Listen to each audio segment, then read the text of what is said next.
Today we're going to be making a red curry dish called Panang Nua.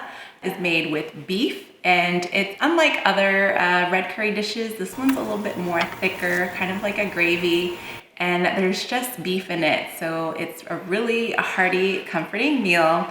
The ingredient list is very minimal, so it's just getting the technique right. So let's get started. So for the steaks, I'm using these petite sirloin steaks. The grain is going to change directions on different parts of the steak. Importantly, you want to make sure that you're cutting against the grain so that way it's not chewy when you bite into it.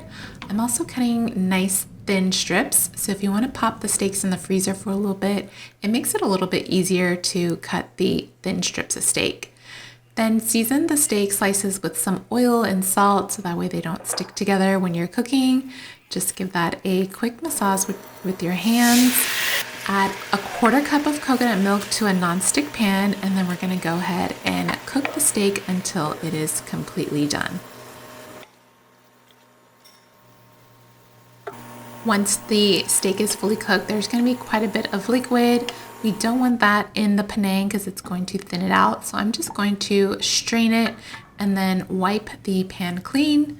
So these are makut lime leaves. This is a key ingredient in panang, and I am just rolling it nice and tight so that way I can get some nice fine strips. So when you're eating it, it's not really hard. And I'm gonna use some in the curry and then some for garnish. And these are just some red sweet mini bell peppers. You can also use some spur red peppers that are a little bit spicier, but really this is just for some color and texture for the panang. So I'm using the Mapoi Panang curry paste. Really easy. You don't need to go through the hassle of making your own. The Aroidi brand, and really good. I'm just adding some coconut oil because it can be a little bit dry since it's in that packaging. So just the oil to kind of bring it back to life.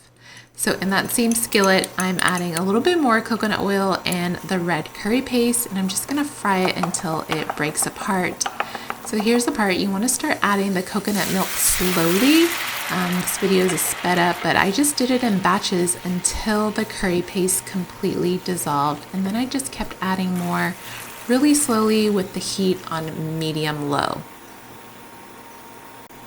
So once all the coconut milk is added, go ahead and give that a stir and add your makut lime leaves that we chiffonade.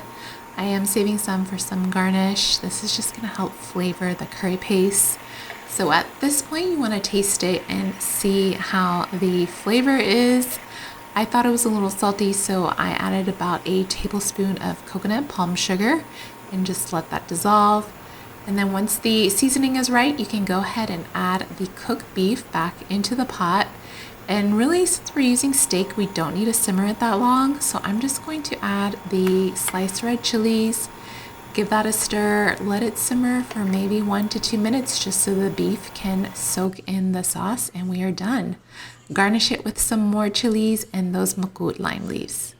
All right, so the Panang Nua is ready, and we're gonna eat this Thai style with a fork and a spoon. So you just scoop a little bit of rice and a little bit of the panang on your spoon. The curry is nice and creamy, and using the steak for the protein just makes it really tender so you don't have to cook it for a long time. Make sure you taste it and adjust it to your preference. Thank you so much for watching this video. Be sure to check out my other Thai curry recipe videos, and I'll see you next time. Bye.